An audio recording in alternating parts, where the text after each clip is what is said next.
En este video hablaremos del tema de números reales. Y la primera clasificación de números reales o el primer tipo de números reales que vamos a estudiar son a los que se les llama números naturales. Y los números naturales son esencialmente los números que utilizamos para contar cosas. Por ejemplo, el 1, 2, 3, 4, 5 y así continúa la lista indefinidamente. Entonces, a los números que utilizamos para contar, repito, les vamos a llamar números naturales. En el lenguaje abstracto de la matemática se hace referencia al conjunto de números naturales y el conjunto de números naturales se representa con esta letra n que tiene una patita extra, ¿no? Una letra n mayúscula con esta patita extra. Y lo que ustedes verán en el libro y probablemente en el examen de admisión es que los números naturales son el conjunto, y esto que acabo de escribir es simplemente notación matemática para decir que n es una especie de bolsa en donde están guardados todos los números naturales. Entonces, este es el símbolo que ustedes van a ver tanto en sus exámenes como en los libros de preparación. Entonces, los números naturales, en resumen, son los que utilizamos para contar, y esto último que acabo de escribir únicamente hace referencia a que en la matemática moderna se emplean conjuntos. Y n con la patita extra representa el conjunto de los números naturales. Ahora, dentro del conjunto de los números naturales hay dos tipos importantes de conjuntos, dos tipos importantes de números a su vez. Entonces, el primero de esos tipos es el conjunto de números a los que se les llama compuestos. Y voy a explicar en unos segundos qué significa un número compuesto. Entonces, como ya mencioné previamente, los números naturales son los que empleamos para contar, y eso quiere decir el 1, el 2, el 3, el 4, el 5, el 6, y como dije previamente, la lista continúa indefinidamente. Ahora, un número compuesto es un número que se puede escribir como el producto de otros dos números, ambos estrictamente menores al que tenemos. Déjenme dar un ejemplo. La explicación suena bastante enredada, pero realmente se trata de una idea muy sencilla. Por ejemplo, el 4 es un número compuesto porque tiene como divisor al 2, que es un número estrictamente menor al 4. Déjenme explicar un poco más. Yo puedo escribir a 4 como 2 multiplicado por 2, y eso quiere decir entonces que el 2 es un divisor del 4, porque hay otro número natural que multiplicado por el 2 me devuelve el 4. Entonces el 4 es un número compuesto.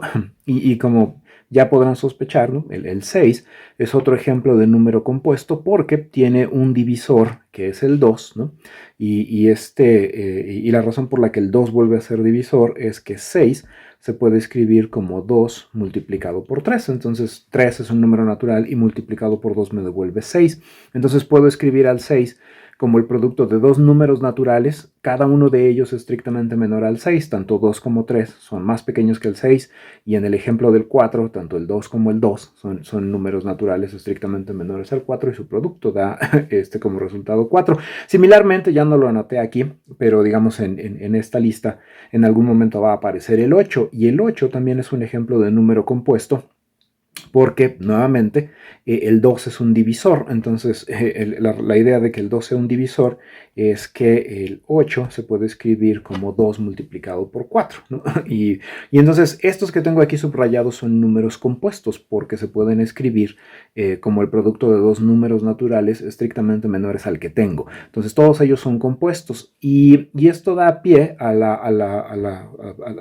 segundo tipo de número natural del que quiero contarles. Entonces, los números compuestos son estos, tienen divisores que no son ni el 1 ni ellos mismos, se pueden escribir como en los ejemplos del 4, el 6 y el 8. Y el otro tipo de número importante en esta clasificación, voy a ponerle 1.2, esos son los números primos.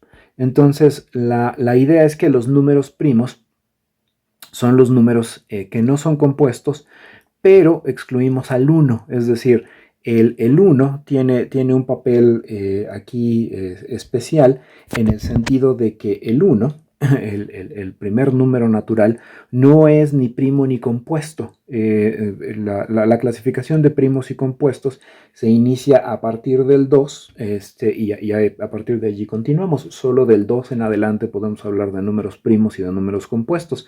Entonces, regresando a números primos. Los números primos son los números que no encerramos en un círculo verde aquí arriba. El 4 no es un número primo por ser un número compuesto, el 6 no es un número primo por ser un número compuesto, el 8 no es un número primo por ser un número compuesto, y así continúa la lista. Entonces, si uno intentara aplicarle un razonamiento similar, ¿no? Un razonamiento basado en divisores al 2, una de las cosas que se descubre rápidamente es que 2 únicamente se puede expresar como 2 multiplicado por 1 o equivalentemente 1 multiplicado por 2. Y entonces los únicos divisores del segundo número natural son el 1 y el mismo. Y eso hace que no sea un número compuesto. De manera similar, el 3, digamos, continuando con esta idea aquí abajo, de manera similar, el 3 se puede escribir como 3 multiplicado por 1 y se puede escribir como 1 multiplicado por 3. Y es todo lo que puedo hacer. No hay otro par de números naturales cuyo producto me dé como resultado 3. Los únicos números naturales que dividen al 3 son el 1 y el mismo. Entonces el 3 resulta ser un número primo.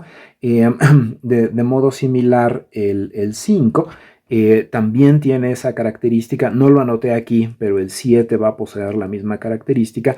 Y entonces los números primos son aquellos cuyos únicos divisores son el 1 y la misma cantidad. Si eso sucede con el número natural que tienen ustedes entre manos, lo que vamos a obtener es un número primo. Esa es la definición de número primo. Y la definición de número compuesto es la que ya dije previamente. Los números compuestos son aquellos que no son los primos, son aquellos que tienen divisores que no son ni el 1 ni ellos mismos. Por ejemplo, el 4, vimos que tenía como divisor al 2, y naturalmente el 2 no es ni el 1 ni el 4, 6 tiene como divisor a 2, y 2 no es ni el 1 ni el 6, etcétera, etcétera.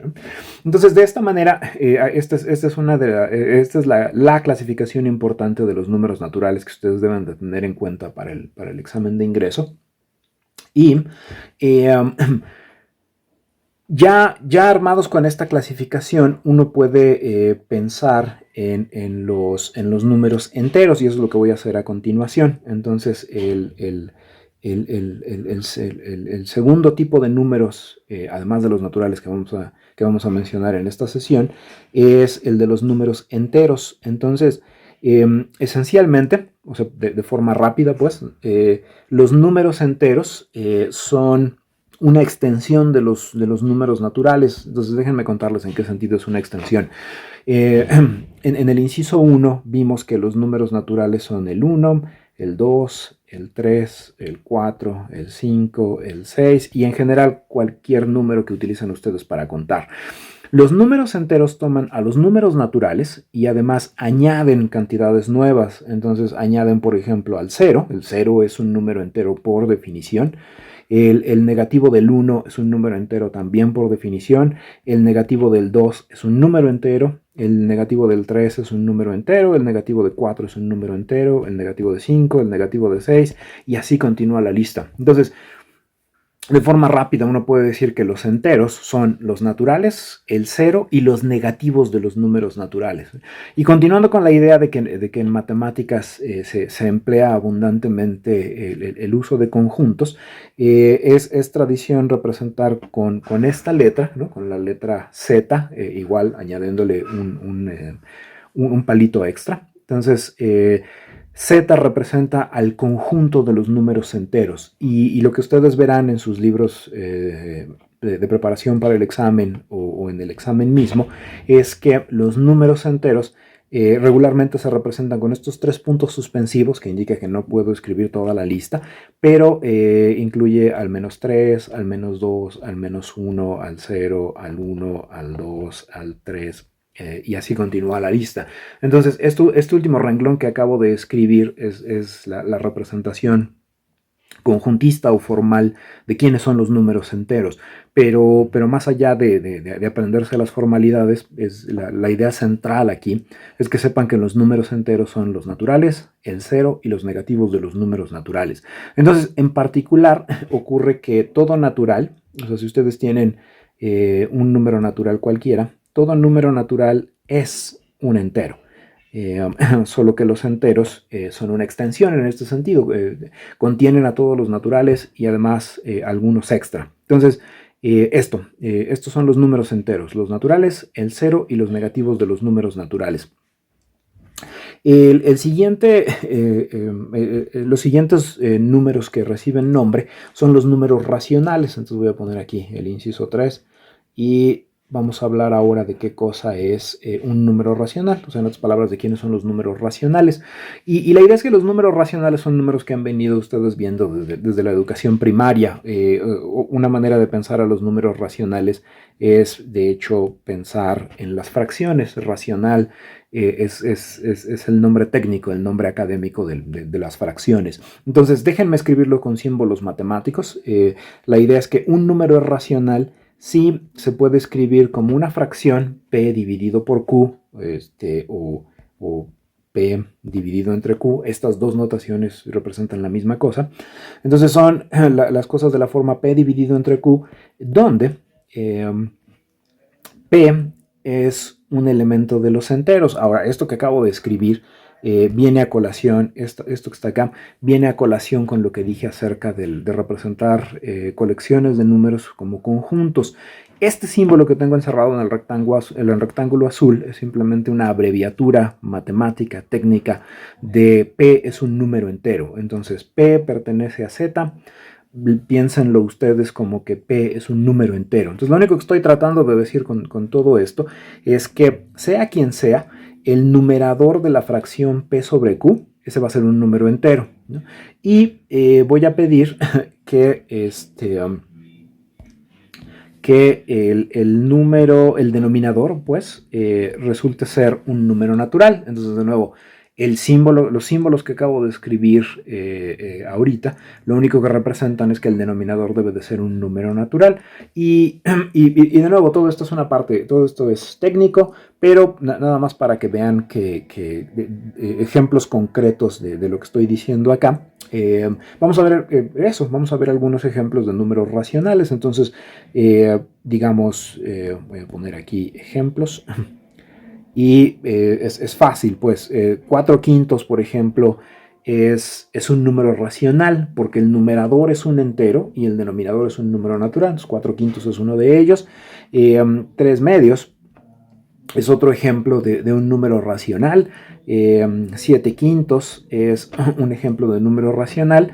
Ahora, menos 2 en principio no se ve como un ejemplo de número racional porque no se ve como una fracción, pero hay múltiples formas de escribir al menos 2 para que resulte ser un número racional. Entonces, menos 2 se puede escribir tranquilamente como menos 2 dividido entre 1, ¿no? El resultado de ese quebrado es precisamente menos 2, y entonces tiene la forma de la que hablé aquí arriba. P sería menos 2 y Q sería 1. Entonces tendría yo un número entero, menos 2, dividido entre un número natural que es el 1. Hay otras formas, por ejemplo, si ustedes ponen menos 4 dividido entre 2, entonces también obtienen como resultado menos 2 y así, ¿no? Entonces el menos 2, aunque no lo parece, sí resulta ser un número racional.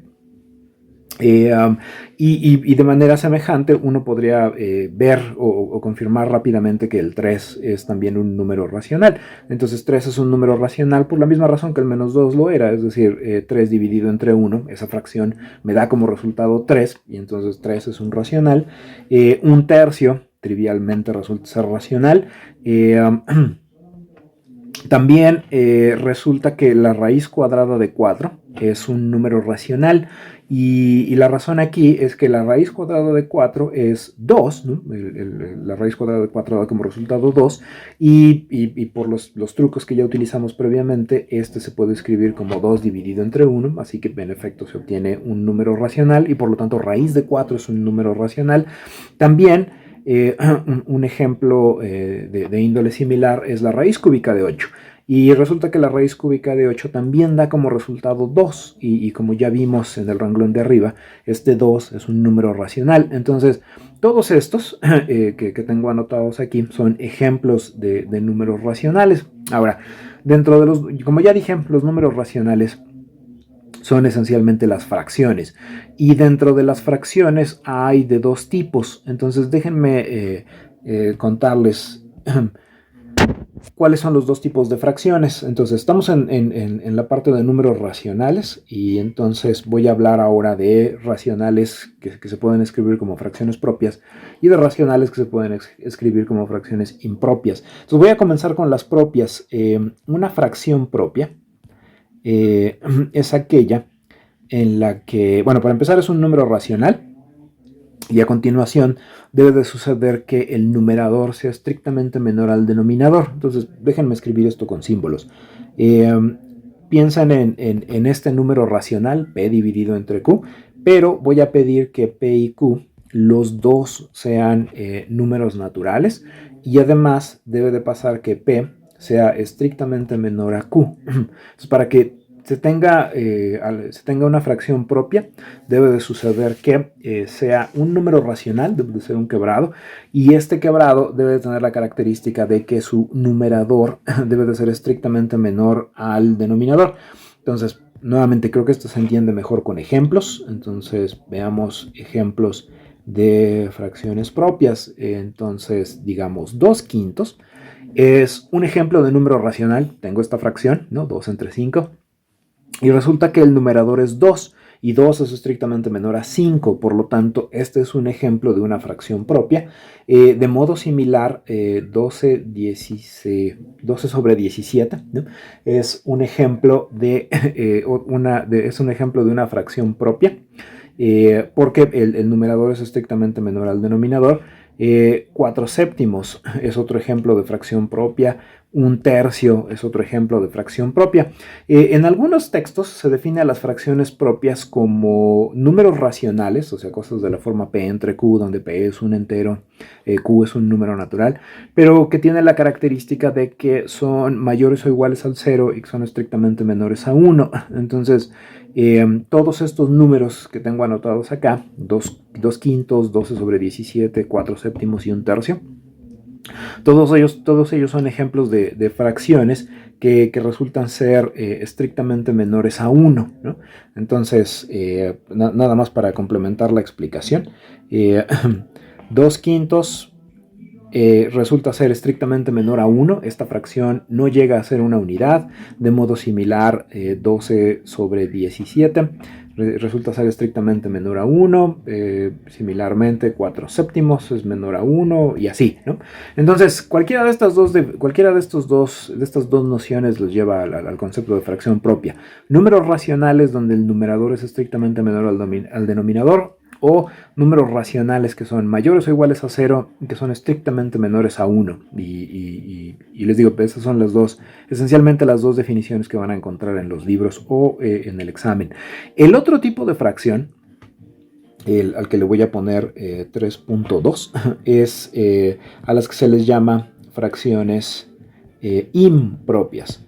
Entonces, las fracciones impropias son las que no son propias. Entonces, una forma de escribirlo con símbolos es pensar en, bueno, si tengo una fracción o si tengo un número racional P entre Q, voy a decir que este número racional o esta fracción es impropia si, para empezar, los dos son números naturales. Y no solo eso, sino que además ahora se da la desigualdad opuesta. Ahora P debe de ser mayor o igual a Q. Si comparan en el ejemplo, en el inciso previo, cuando hablamos de fracciones propias, pedíamos que el numerador fuese estrictamente menor al denominador, y lo que quiero y lo que pido para fracciones impropias es que ocurra la otra desigualdad, que el numerador sea mayor o igual al denominador. Entonces, veamos ejemplos para entender mejor esta noción de fracción impropia. Entonces, ejemplos de fracciones impropias son 8/3, De nuevo, el numerador es 8, que es mucho mayor que 3. 12 séptimos, que también es un ejemplo en donde el numerador rebasa al denominador. 6 quintos tiene la misma característica. Ahora, 4 cuartos. Aquí el numerador no es estrictamente mayor al denominador, pero no se pide que en la definición de fracción impropia no se pide que sea estrictamente mayor. Recuerden que este símbolo, el mayor o igual, lo que representa es la posibilidad de que coincidan, y es precisamente lo que tenemos en este último ejemplo. En el 4 cuartos sucede que numerador y denominador son la misma cantidad, y entonces esto da como resultado 1, y eso quiere decir que el 1 es de hecho una fracción impropia, ¿no? Se puede escribir como 4 entre 4. Y nada más para ilustrar con la recta numérica, déjenme explicarles o contarles cómo sería el diagrama, donde estarían 2 quintos y luego, por decir algo, 8 tercios. Y entonces sería una cosa de este estilo. Entonces pienso en una recta numérica, y en esta recta numérica tengo aquí el 0. Y aquí tengo al 1, ¿no? Y como les dije antes, las fracciones propias tienen la característica de que son números estrictamente menores a 1. Entonces, por ejemplo, 2 quintos es estrictamente menor a 1. Si lo piensan como sigue, o sea, entre 0 y 1, puedo pensar en dividir en 5 partes. Entonces, digamos, 1 sería una división, 2, 3, 4, y esta sería la quinta parte. Y entonces 2 quintos significa tomarse 2 pedacitos de estos 5 pedazos en que dividimos el intervalo 0, 1. Entonces 2 quintos quedaría representado gráficamente en la recta numérica como este punto, ¿no? El punto al que está señalando la flechita corresponde a 2 quintos. Ahora, de modo similar, el 8 tercios, por decir algo, que fue el número que subrayé acá, en ese caso, lo que tenemos acá es, digamos, aquí voy a estar un poco más despacio, entonces sería el 2, ¿no? Y entonces pensaría en esto, o sea, si me tomo del 0 al 2, o sea, 0, 1 y 2, y divido en fracciones, estas marcas que acabo de pintar dividirían al intervalo 0, 1 en este, voy a poner aquí el 1, para que no se confunda con una marca. Ajá. Entonces tengo al 1, divido el intervalo en 3 pedazos, y luego divido a este otro intervalo en 3 pedazos, y la idea es que si ustedes se ponen a contar, sería 1, 2, 3, 4, 5, 6 pedazos, o sea, serían 6 tercios. 6 tercios es 2, ¿no? Y luego tendría que añadir otros 2 pedazos más para llegar a 8 tercios. Entonces 8 tercios sería esta fracción, ¿no? Y entonces, si lo trasladan aquí arriba, la idea es que 8 tercios sería esta cantidad que aparece acá. Entonces, tal y como pueden ver, la relación de orden que priva entre estas cantidades es así. El 2 quintos queda estrictamente por debajo del 1, tal y como se puede ver gráficamente. Y el 8 tercios es una fracción que queda por arriba del 1, y esto viene a colación por la forma de explicar en algunos textos, en donde se menciona que las fracciones impropias son aquellas que rebasan a la unidad. Entonces 8 tercios es impropia porque rebasa al 1, y 2 quintos es propia porque es estrictamente menor al 1, ¿no? Entonces, esto es todo el material que corresponde a números racionales. Ya para concluir esta sesión, vamos a hablar del último tipo de números que mencionaremos, ¿no? Y ese último tipo de números es, voy a ponerle inciso 4, los irracionales. Y los números irracionales son los números que no son racionales, así como las fracciones impropias son las fracciones que no son propias. Los números irracionales son los números que no son racionales. Y, y hay ejemplos, hay ejemplos numerosos de irracionales, por ejemplo, pi, ¿no? La cantidad que se utiliza para calcular áreas y perímetros de circunferencias, ese es un ejemplo de un número irracional. Otro ejemplo de número irracional es raíz de 2. Un ejemplo más de número irracional es pi dividido entre 2. Y digamos, para completar esta lista de ejemplos breve, menos raíz de 3 dividido entre 4 también es un ejemplo de número irracional. Ahora, es difícil dar una definición precisa de qué cosa es un número irracional, pero hay una que es muy práctica y que, repito, se menciona en los libros de preparación para el examen y que además también podría ser una pregunta de examen, y esa es la siguiente. Ya vimos en secciones previas que, por ejemplo, un tercio, este es un número racional. Ahora, si ustedes en su calculadora hacen la división 1 entre 3, el resultado que les va a dar la calculadora es algo similar a esto. Y digo similar porque depende del número de dígitos que tenga su calculadora o la computadora que estén empleando. Pero el resultado va a ser .33333, así indefinidamente. Mientras más dígitos tenga la computadora o la calculadora que estén empleando, muchos más treces van a haber en la expansión decimal de esta cosa. Y esto se suele representar como diciendo que una manera de decir esto brevemente es diciendo que los números racionales tienen una expansión decimal periódica y entonces en este ejemplo el periodo es 3 y la manera de representar que la expansión decimal de un tercio es periódica y tiene periodo 3 es escribiendo algo así como esto, ¿no? 0.3 y la rayita encima, ¿no? Entonces los números racionales tienen como característica que su expansión decimal es periódica.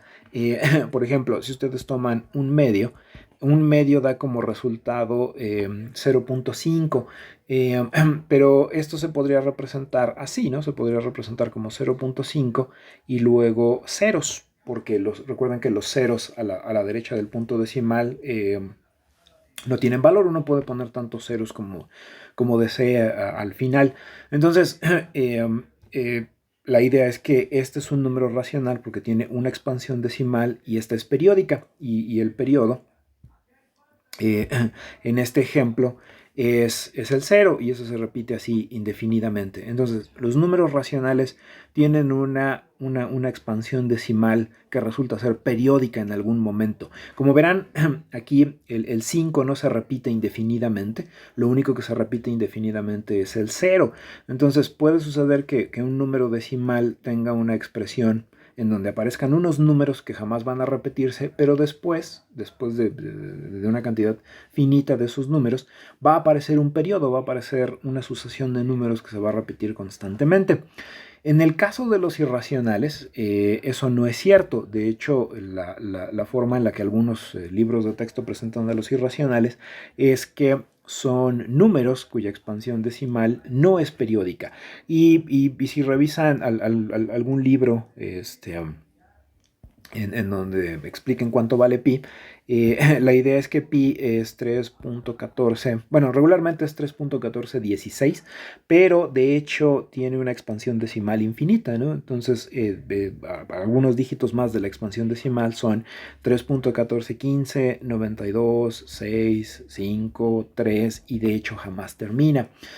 Y la idea es que no hay periodo, o sea, en otras palabras, el 14 jamás se va a repetir, o sea, no va a quedar 14, 14, 14 en algún momento, el 14, 15 tampoco se va a repetir, o sea, no es que en algún momento más adelante en la expansión decimal de pi ya todos sean cosas de la forma 14, 15, 14, 15, 14, 15, porque eso querría decir que tiene periodo 14, 15, ¿no? Eso sería su periodicidad. Entonces, los números irracionales son aquellos que no tienen al ser expresados de manera decimal, no tienen periodo, ¿no? Y este es todo el material correspondiente a la clasificación de los números.